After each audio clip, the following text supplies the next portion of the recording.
Hello friends, கலாஸ் ரெசிபியில் இன்னைக்கு தாபா ஸ்டைலில் உருளைக்கிழங்கும் ஃப்ரெஷ் பட்டாணியும் யூஸ் பண்ணி செய்ய போகிறோங்க.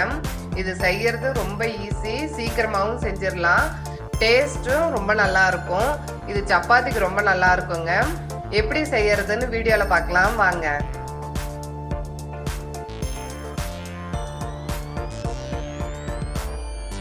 கடாயில் கொஞ்சம் ஆயில் சேர்த்துக்கோங்க.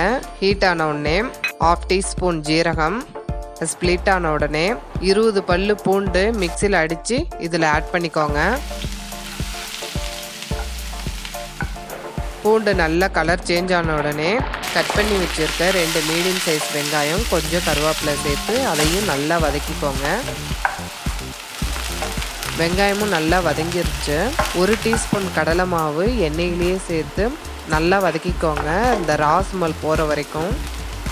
கடலை மாவு நல்லா வதங்கிருச்சு. இப்போ மசாலாலாம் சேர்த்துடலாம். 1 டீஸ்பூன் கொத்தமல்லி தூள், 1/2 டீஸ்பூன் ஜீராத்தூள், 1/4 டீஸ்பூன் மஞ்சள், 1/2 டீஸ்பூன் மிளகாய்த்தூள், 3/4 teaspoon garam masala, 3/4 teaspoon Kashmiri chilli. கலருக்காக இதை ஆட் பண்ணுறோம். இது எல்லாம் சேர்த்து நல்லா வதக்கிக்கோங்க.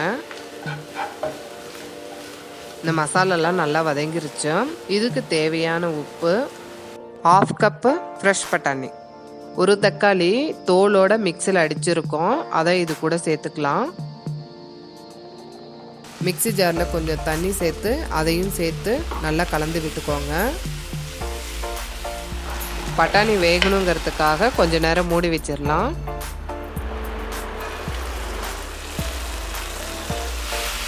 மசாலாலாம் சுண்டி வந்த உடனே 1/2 கிளாஸ் தண்ணி சேர்த்து இன்னும் கொஞ்சம் நேரம் கொதிக்க விடுங்க. ஃபஸ்ட்டே தண்ணி சேர்த்தோன்னா பட்டாணி டேஸ்ட்டாக இருக்காதுங்க. மசாலாவோட கொஞ்சம் வெந்த உடனே தண்ணி சேர்த்திங்கன்னா பட்டாணி டேஸ்ட்டாக இருக்கும். கிரேவி சுண்டி வந்த உடனே மீடியம் சைஸ் 3 உருளைக்கிழங்க வேக வச்சு தோல் எடுத்து வச்சுருக்கோம், அதை இது கூட சேர்த்துக்கலாம். இதை நல்லா கலந்து விட்டுட்டு ஒரு கொதி வந்த உடனே ஸ்டாப் பண்ணிடலாம். அவ்வளோதாங்க. பட்டாணி உருளைக்கிழங்கு எல்லாம் சேர்ந்து பார்க்கும்போதே சூப்பராக இருக்குது. இது டேஸ்ட்டும் நல்லா இருக்குங்க. சப்பாத்திக்கு ரொம்ப நல்லா இருக்கும். இதை ட்ரை பண்ணி பார்த்துட்டு உங்களுடைய கமெண்ட்ஸை எனக்கு ஷேர் பண்ணுங்கள்.